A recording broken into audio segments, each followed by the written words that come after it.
The film kicks off with Brian Godlock running desperately through his neighborhood. Gunfire echoes in the distance, propelling him toward the source.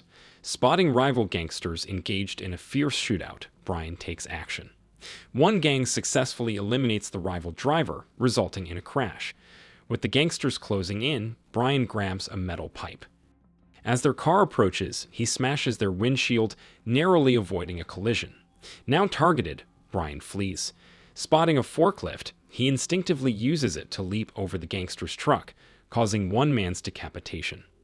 However, he's shot in the back, and the tattooed survivor ruthlessly shoots him in the throat, leaving him for dead.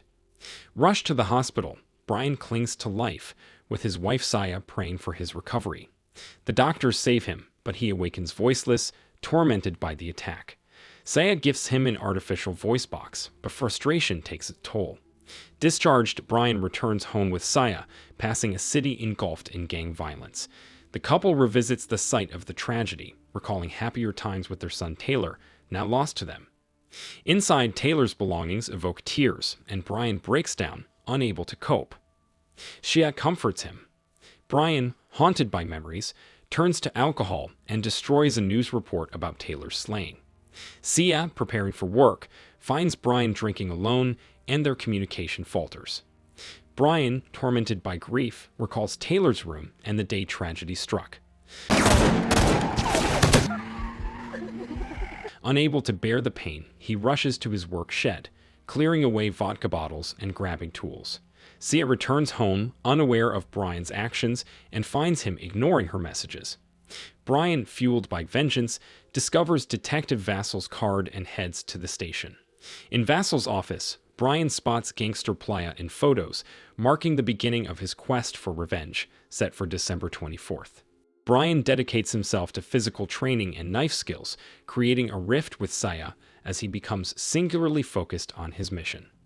A few months later, Brian buys himself a used car, ecstatic about getting closer to his goal.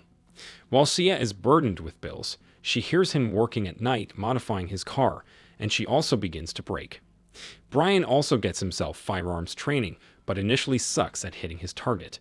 Nonetheless, he buys himself a stash of weapons and begins to listen to the police radios. Finally, one night, Brian pulls himself away to spend time with Shia, who misses him but has now decided to move in with her mother, and leaves. Brian then takes out his anger on his training dummy. He then takes his car out for a spin, trying to sharpen up his driving skills. By October, Brian begins to stake out the gangsters' known hideout and take pictures of their operations. He then spots Playa about to get some cheeks, then sees a man leaving in a car and snaps the plate. Brian is now a muscular and athletic powerhouse and a skilled driver, able to maneuver his car to perfection. At the range, Brian can hit his target in rapid succession. Those gangsters don't stand a chance at this point. One day, Brian sees a little boy who looks just like Taylor and hugs him, but that's not his kid. He returns to his car when he spots Playa handing out cash to the little kids around him and goes for his knife, but manages to hold himself back as there are too many kids around. Brian then bumps into a gangster and is shoved to the ground, and their girl pours ice cream all over him, adding insult to injury. That night, Brian prepares himself. On the 23rd of December, he tracks down the home of one of the gangsters and breaks in. The man hears sounds and comes to check, but Brian knocks him down. The gangster is hogged to the roof of Brian's garage, and he comes in wearing a welding mask. He cuts the gangster down before handing him papers and a pen demanding info on the gang. Brian takes a seat, but the gangster attacks him and manages to free himself. The man grabs Brian's knife and attacks, stabbing him in the leg. The two struggle, but Brian eventually stabs the man with a screwdriver before tackling him to the ground. The man fights back, and Brian is having a hard time, but can overpower the man and beat him into submission.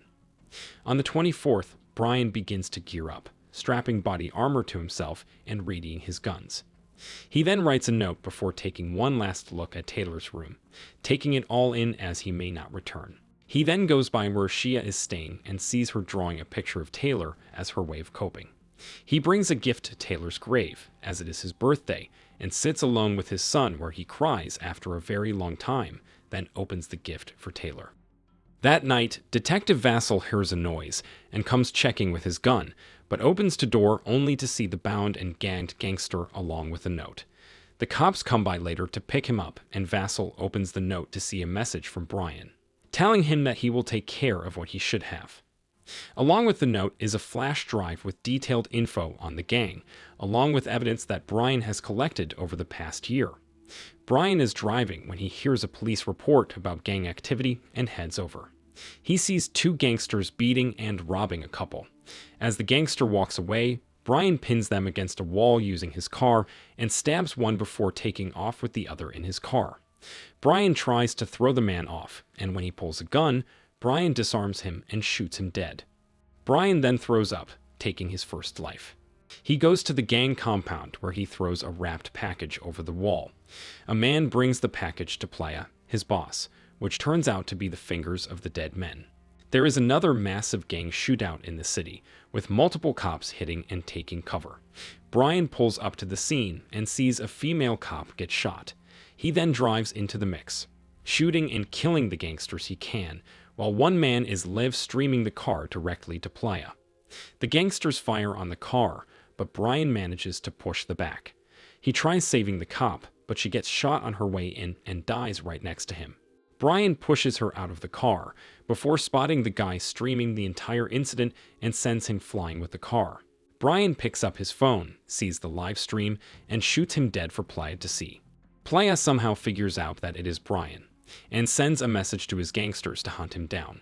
The thugs, who were in the middle of beating up a rival, see a car approaching which turns out to be Brian, and he stares them down grimly before driving away. He then pulls over on a bridge, looking at an old music toy that belonged to Taylor, and he listens to the music, reminding himself of why he is doing this. He sets off once more, but the gangsters catch up with him and begin chasing him through the city, and comes face to face with the men, before pulling off a sick drift to shoot one of the men inside. Brian takes off once more, but the men are on him in an instant. Pause. A biker also joins the chase, and they open fire on Brian, forcing him to speed off. He runs into a roadblock and gets pinned between two trucks, both with gangsters shooting at him. He manages to kill one man before pulling a pit maneuver on the front truck, causing both trucks to collide in a tangled mess. The biker is still on his tail, firing off shots at Brian's now mangled car. The biker gets to the window, but Brian grabs his gun, causing him to lose his bike, then drives him straight into a wall. Brian then stops to catch his breath once more. Detective Vassal is sitting in his car, looking over the evidence that Brian showed to him, and then sets out to the gang headquarters. Hearing about the attack on his men, Playa sends a message for all his goons to return to his building. Brian pulls over just outside the gang's building, listening to Taylor's toy and remembering better days. He ensures all his guns are ready before seeing the message Playa sent out to his goons on a phone he stole. Seeing an opportunity, Brian gears up and sets out on a motorcycle to finish what the gangsters started. Brian manages to slip into the hideout right behind a convoy of gangsters, and a gunfight erupts. He blows up his motorcycle, causing a massive explosion, setting the men on fire. Meanwhile, his men are being wiped out. Playa is having a good time with his female baddie. Brian makes his way up the building, hearing the shouting men and taking the time to catch his breath. The armed gangsters start making their way down the staircase, and Brian starts blasting them as they appear, and fighting when necessary. His training begins to show, as none of the men stand a chance against his onslaught. He switches to his sidearm and begins catching bodies once more. He tries reloading his shotgun, but takes 3 bullets to his body armor, and falls but easily recovers. He sets an explosive trap in the main hallway, but is then suddenly attacked by a gangster named Ruiz.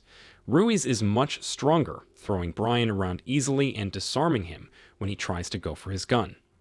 Brian eats some nasty punches, but when some gangsters set off the bomb trap distracting Ruiz, Brian manages to stab him in the shoulder. Ruiz does not stay down and hits Brian with a suplex move. Meanwhile, Detective Vassal has made his way into the building, passing all the dead bodies on his way. Brian and Ruiz are both out of breath. They both go for guns, and Ruiz opens fire, but Brian manages to disarm him and blow his head off. Detective Vassal comes under attack, but manages to kill all the men coming at him skillfully. He finds Brian, and the two hold guns on each other in silence, but Vassal lowers his pistol, showing that he is on Brian's side. The two then come under heavy gunfire from Playa's girl and go for cover. She reloads just in time to hit Brian, then also hits Vassal in the arm. Brian uses the chaos to crawl up to her, and then hold a gun to her head, forcing her to drop her gun. Brian cannot bring himself to shoot her, so she pulls a pistol and shoots him twice before shooting Vassal. Seeing this, Brian then shoots her dead. Both Brian and Vassal painfully recover, and Brian grabs his pistol and goes looking for Playa. The two come face to face and begin to shoot at each other, but Brian takes too many shots to his vest and falls. Playa is about to finish Brian off, but Vassal can shoot him in the back, giving Brian the chance to tackle Playa to the ground and beat his face in before strangling the life out of him while he fights. Brian then stares into his eyes while life leaves him, picturing a happy Taylor smiling at him. Vassal crawls over to Brian, who is now seeing Taylor's short light flash before his eyes. He even sees what Taylor's future would have been like. We then see Sha at Taylor's grave, where Brian's toy is revealed to be a train that encircles the headstone. She reads a note from him before leaving it at the headstone. So, what do you think of this movie? Drop your thoughts in the comments section below. Any constructive feedback is highly appreciated. Also, did you enjoy the recap? Hit the like button if you liked it, subscribe if you loved it, and feel free to share this content with your friends and family as well. Please check out our channel to find even more movie recaps of your liking, and don't forget to ring the notification bell to stay updated with our future videos. And that's about it. Thanks for watching, and see you in the next videos.